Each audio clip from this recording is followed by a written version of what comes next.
আসসালামু আলাইকুম প্রিয় ভিউয়ার্স, অনেকের প্রশ্ন থেকে থাকে যে শুক্রাণুর সংখ্যা কম।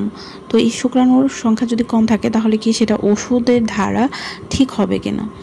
তো এরকম যাদের শুক্রাণুতে সমস্যা দেখা দেয় বা শুক্রাণুর সংখ্যা কম থাকে বা দুর্বল থাকে, তো তাদের কিন্তু প্রত্যেকেরই একটা মাথায় ঘুরপাক হয় যে এটি কি আসলে আমার ওষুধ খেলে ঠিক হবে কিনা। তো আমি প্রথমেই বলবো যে অবশ্যই আপনার ডক্টর দেখাতে হবে বা ডক্টর আপনাকে ভালো একটা যৌন ডক্টর দেখাতে হবে। আপনি যদি যৌন ডক্টর দেখান তাহলে সে অবশ্যই সাজেস্ট করবে যে কোন ওষুধ খেলে আপনার ভালো হবে। এর পাশাপাশি কিন্তু আপনাকে অবশ্যই আপনাকে একটা হেলদি লাইফস্টাইল আপনাকে লিড করতে হবে।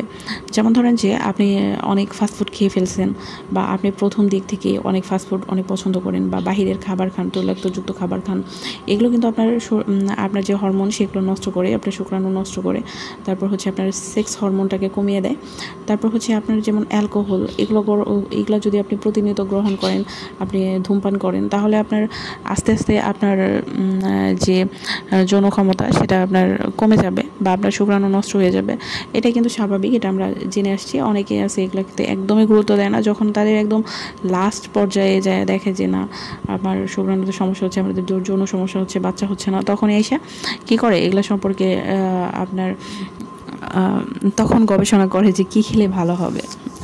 তো আমি প্রথমে আপনাদের সবাইকে সাজেস্ট করব যে আপনাদের যদি শুক্রাণুতে কোনো একটা সমস্যা থেকে থাকে বা যে কোনো সমস্যা, যেমন ধরেন শুক্রাণুর আপনার সাইজ ভালো না বা শুক্রাণুর আপনার সংখ্যা কম বা আপনার শুক্রাণুর দুর্বল, তো সেক্ষেত্রে সবথেকে ভালো বেটার ওষুধ, যেটা আমি জানি, স্পাম কেয়ার। তো এই স্পাম কেয়ারটা আপনি খেয়ে দেখতে পারেন। এছাড়া আপনি অবশ্যই ডাক্তার দেখাবেন। তাদেরকেও যদি বলেন যে স্পাম কেয়ারটা কেমন, তারাও কিন্তু এটা দিয়ে দিবে বা তারা স্পাম কেয়ারের বদলা অন্য কোনো ওষুধও দিতে পারে। তো কিন্তু আমরা জানি যে স্পাম কেয়ারের মধ্যে অনেক গুণাগুণ রয়েছে, এটা স্পামের সকল সমস্যা দূর করে থাকে।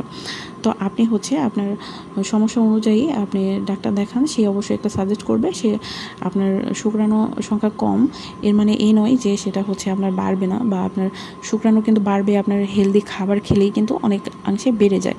যেমন ধরেন আপনি প্রতিদিন মধু খাচ্ছেন, আপনি কাজু বাদাম, কাঠবাদাম খাচ্ছেন, আপনি ডিম খাচ্ছেন, প্রচুর পরিমাণে কলা খাচ্ছেন, আপনি তরমুজ খাচ্ছেন, ফল ফুল খাচ্ছেন।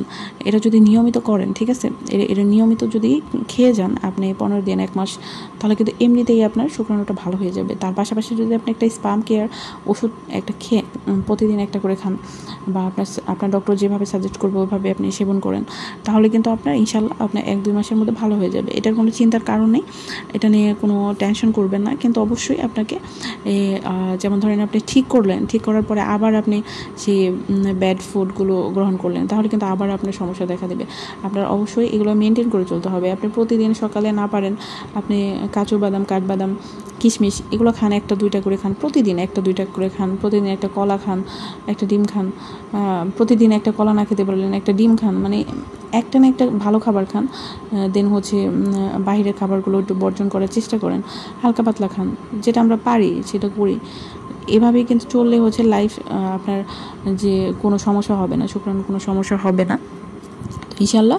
এভাবে আপনি যদি চলেন আপনার কোনো সমস্যা হবে না, আপনি সুস্থ স্বাভাবিকভাবে জীবনযাপন করতে পারবেন। আসসালামু আলাইকুম।